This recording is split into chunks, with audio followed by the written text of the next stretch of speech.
Bonjour à tous, je m'appelle Donna Rigney et je suis ici pour vous parler de quelques expériences merveilleuses que j'ai eues dans le surnaturel avec Jésus. Il y a beaucoup d'endroits qu'il m'a fait visiter dans le royaume spirituel dont je pourrais vous parler. Mais aujourd'hui, je veux vous parler un peu de certaines choses qui se sont passées que j'ai vues quand j'étais en enfer avec lui et puis quand il m'a amené au paradis. Une des choses dont je me souviens le plus, quand je suis allée en enfer avec lui, c'est un jour où il me conduisait à travers ces tunnels sombres et sur le côté du tunnel, il y avait de toiles d'araignée et ces toiles d'araignée, certaines d'entre elles étaient même belles à regarder parce qu'elles étaient dentelées. J'ai été attirée, mon attention a été attirée par ces toiles d'araignée et le Seigneur m'a incité. Il se tenait juste à côté de moi, à ne pas m'approcher trop près d'elle. Et donc, j'ai remarqué que j'avais quelques toiles d'araignée sur mon bras. Alors je me suis assis et je les enlevais et je les balayais. Et le Seigneur m'a dit, il a dit, « Tu as bien fait d'enlever ces toiles d'araignée de toi. » Il a dit, parce que le souffle de démons en enfer est tellement puissant et tellement plein de haine qu'ils respirent et leur souffle devient de toiles d'araignée de haine.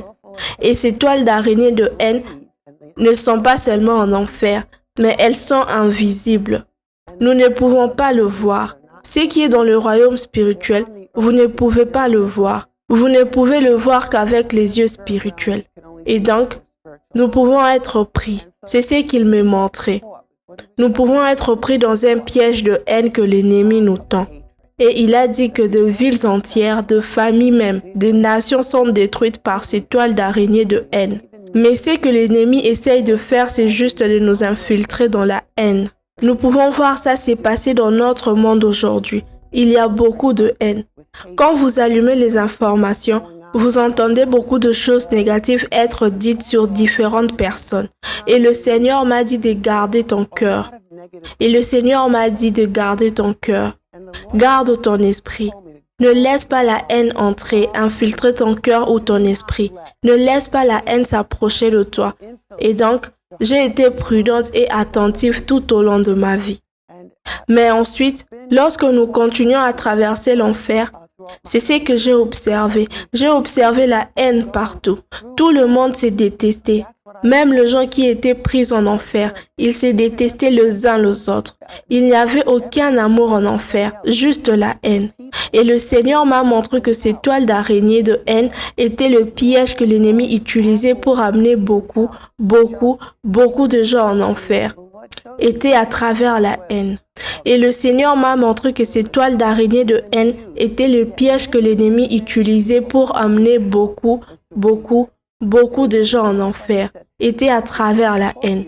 Et c'est pourquoi il a dit, c'est pourquoi je t'ai enseigné d'aimer tes ennemis, de faire du bien à ceux qui te font du mal, prier pour ceux qui te persécutent. Il a dit que c'est pour que vous gardiez un garde autour de votre cœur et de votre esprit, et que vous n'aboutissiez pas à haïr les personnes qui vous font du mal, mais que vous finissiez par les aimer et prier pour elles. Et cela vous protège du piège de la haine que l'ennemi tend pour vous. Et maintenant, je veux changer de sujet et parler du paradis, parce que le paradis était un délice à visiter, l'enfer ne l'était pas. Il y avait un autre endroit que le Seigneur m'a récemment emmené, le paradis. Et cet endroit s'appelle les Halles des miracles. Et dans cet endroit, c'est un énorme hall, et le sol est en or. Le plafond est orné de lustres en diamant, et cela s'étend sur des kilomètres et des kilomètres. Et de ces halles, il y a des portes, et en passant chaque porte, il y a une grande salle. Et donc, à de nombreuses reprises, le Seigneur m'a amené dans cet endroit que j'aime, les halles de miracles. Et j'ai vu beaucoup de choses que Dieu veut envoyer sur terre pendant le réveil. Car quand nous cherchons son visage, quand nous vivons pour lui, alors je verrai ces choses. Mais récemment, il m'a amené dans cette salle des halles de miracles. Et alors que j'approchais de cette salle, je pouvais simplement sentir le plaisir de Dieu pour cette salle. Il était impatient que ses réveils éclatent pour que ce qu'il a dans cette salle soit amené sur la terre. Et alors que j'ouvrais la porte et entrais dans la salle, il y avait des familles tout autour de tables, toutes sortes de tables, partout dans cette énorme salle, aussi loin que vous pouviez voir, et ils dînaient ensemble. De grands rires joyeux, les gens riaient et appréciaient la compagnie les uns des autres, célébrant les uns les autres. Il n'y avait pas de friction. Vous savez, dans les réunions familiales, beaucoup de fois, il y a de friction. Rien de tout cela ne s'est passé. Et le Seigneur m'a dit que le nom de cette salle est l'unité. Et l'unité que vous voyez dans cette salle et en ces moments, je veux envoyer cette unité sur la terre pendant ces grands réveils. Il y aura une unité dans les familles où les gens ont été négligés, où les personnes âgées sont souvent négligées ou oubliées, où le frère et les sœurs ne s'attendent pas. Différentes choses arrivent où l'ennemi entre et divise nos familles. Dieu dit pendant ces grands réveils, il va répandre l'unité sur les familles.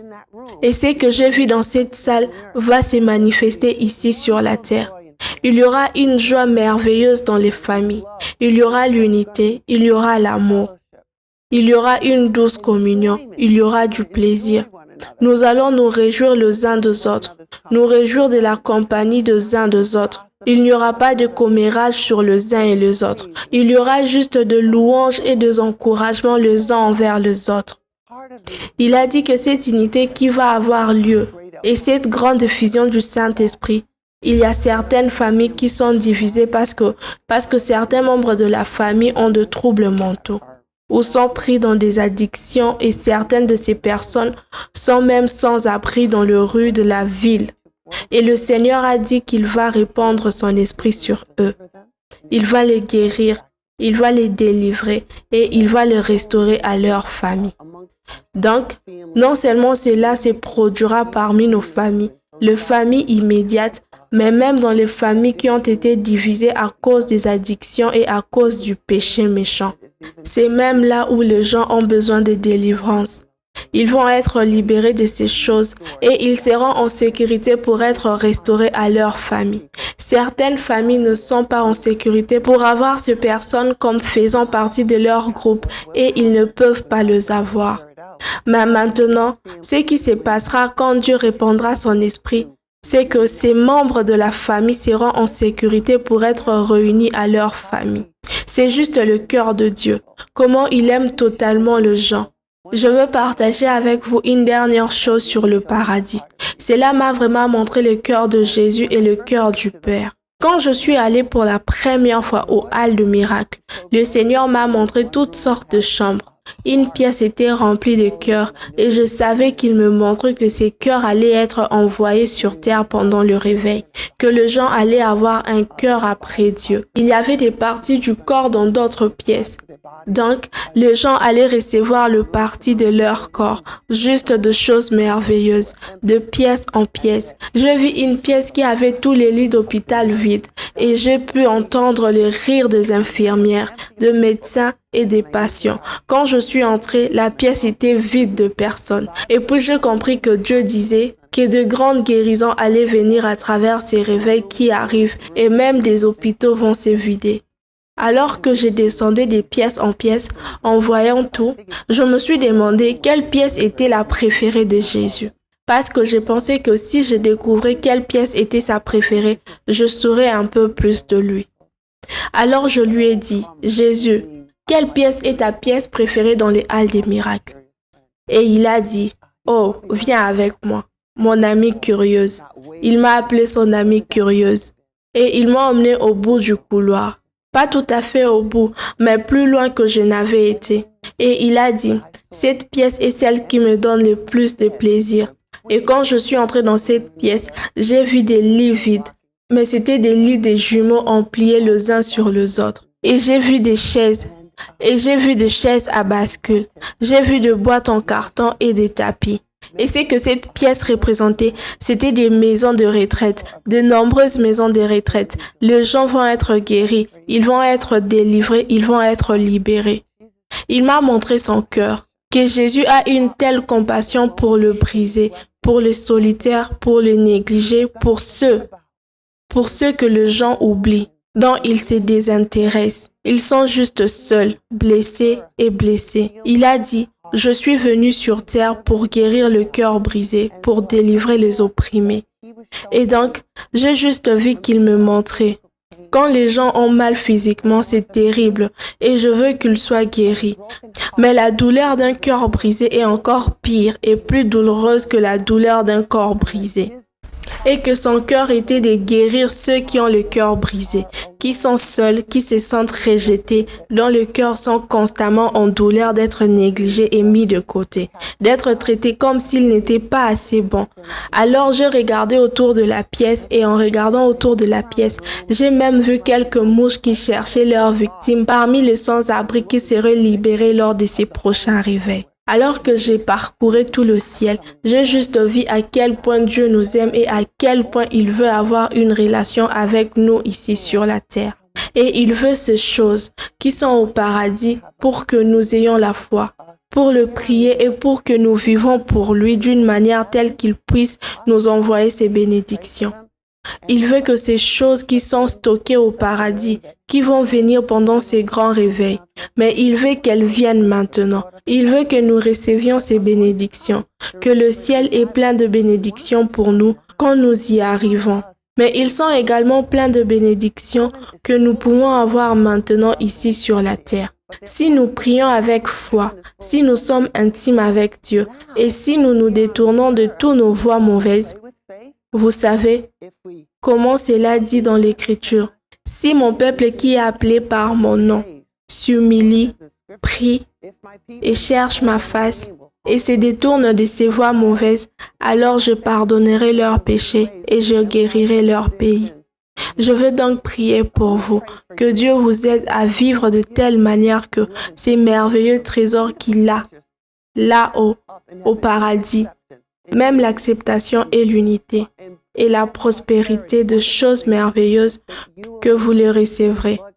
Dieu, j'ai prié pour que chaque auditeur, chaque personne regardant cela, tu touches dans leur cœur, que tu leur donnes la foi dont ils ont besoin pour prier pour le merveilleux miracle que tu veux faire dans leur vie, que tu libères du ciel de bénédictions incroyables et qu'ils sachent quand ils reçoivent ces bénédictions qu'elles viennent de réserves du ciel qui ont ces bénédictions pour eux. J'ai prié, Seigneur Jésus, que les gens développent une relation merveilleuse, profonde, intime, passionnée avec toi et ressentent ta présence et ton amour. Merci Jésus. Amen.